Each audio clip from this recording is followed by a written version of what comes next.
সারা দেশের বিভিন্ন জায়গায় ধর্ষণের প্রতিবাদে ও নিরাপত্তা নিশ্চিতের দাবিতে আসাদ গেটের প্রতিবাদে রাস্তায় নেমেছে বৈষম্য বিরোধী এবং সচেতন নাগরিকরা। সেখানে আছেন আমাদের সহকর্মী রাশেদ আনিস। সেখানকার সর্বশেষ খবর নিয়ে তিনি যুক্ত হবেন। রাশেদ, আসাদ গেটের খবর জানানোর পাশাপাশি যান চলাচল বিঘ্নিত হচ্ছে কিনা এবং একই সাথে যারা প্রতিবাদ করছেন তারা সর্বশেষ কি দাবি জানিয়েছেন?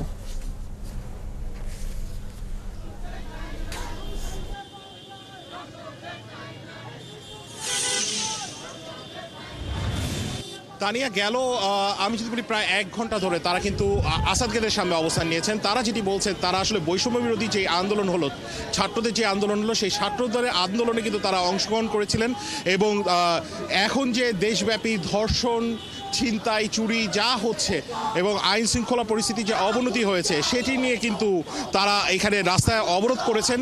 তারা রাস্তার আসলে এক পাশ অবরোধ করেছেন, অন্য পাশ কিন্তু তারা ছেড়ে রেখেছেন। তারপরও আসলে যানবাহন চলাচলে একটু হলেও বাধা পেতে হচ্ছে। আপনারা দেখছেন মূলত তারা যে স্লোগান দিচ্ছেন যে ধর্ষণ সক্রিয়, প্রশাসন নিষ্ক্রিয়, এরকমভাবে স্লোগান দিচ্ছেন এবং নানা ধরনের প্ল্যাকার্ড হাতে নিয়ে আছেন এবং প্ল্যাকার্ডগুলোর মাঝে কিন্তু সেরকমভাবে কিন্তু নানা ধরনের কিছু লেখা যে এই যে রাজশাহীতে ধর্ষণের ঘটনা, বাসে ধর্ষণের ঘটনা এবং মানুষের যে এখন জানমালে কোনো রকমের কোনো নিরাপত্তা নেই, আইন শৃঙ্খলা পরিস্থিতি যে অবনতি হয়েছে সেটি নিয়ে কিন্তু আজকে পুরো ঢাকা শহরের বিভিন্ন জায়গায় কিন্তু আন্দোলন হচ্ছে।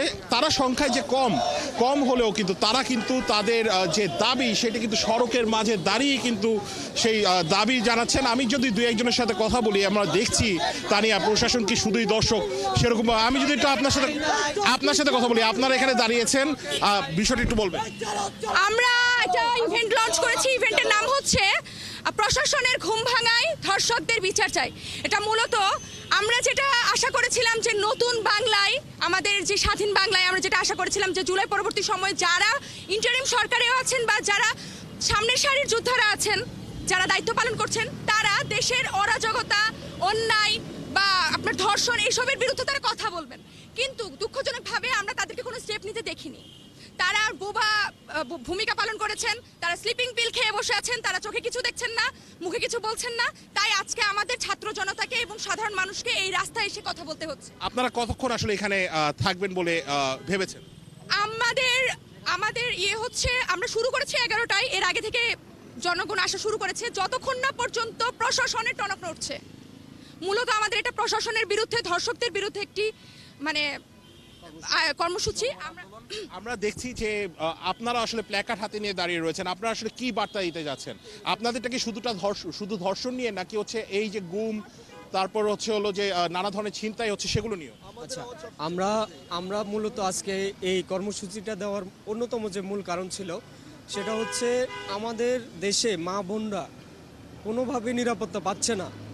বিশেষ করে 5ই আগস্টের পরে আপনি দেখবেন প্রশাসন নীরব ভূমিকা পালন করছে বিভিন্ন ক্ষেত্রে, চাঁদাবাজি থেকে শুরু করে ছিনতাই, ডাকাতি, রাহাজানি বা অন্যান্য ক্ষেত্রে ওনারা নীরব ভূমিকা পালন করছেন। আমি প্রত্যেক সদস্যকে বলছি না, কিছু সদস্যকে ইঙ্গিত করে বলতেছি যে ওনারা কিছু মিসলিডিং কথাবার্তা বলেন।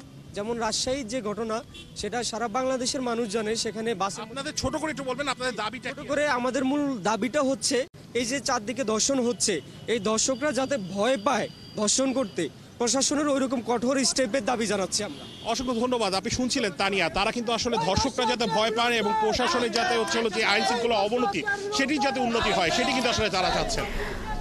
ধন্যবাদ রাশেদ আনিস। আমরা নিশ্চয়ই ফিরবো আবারও।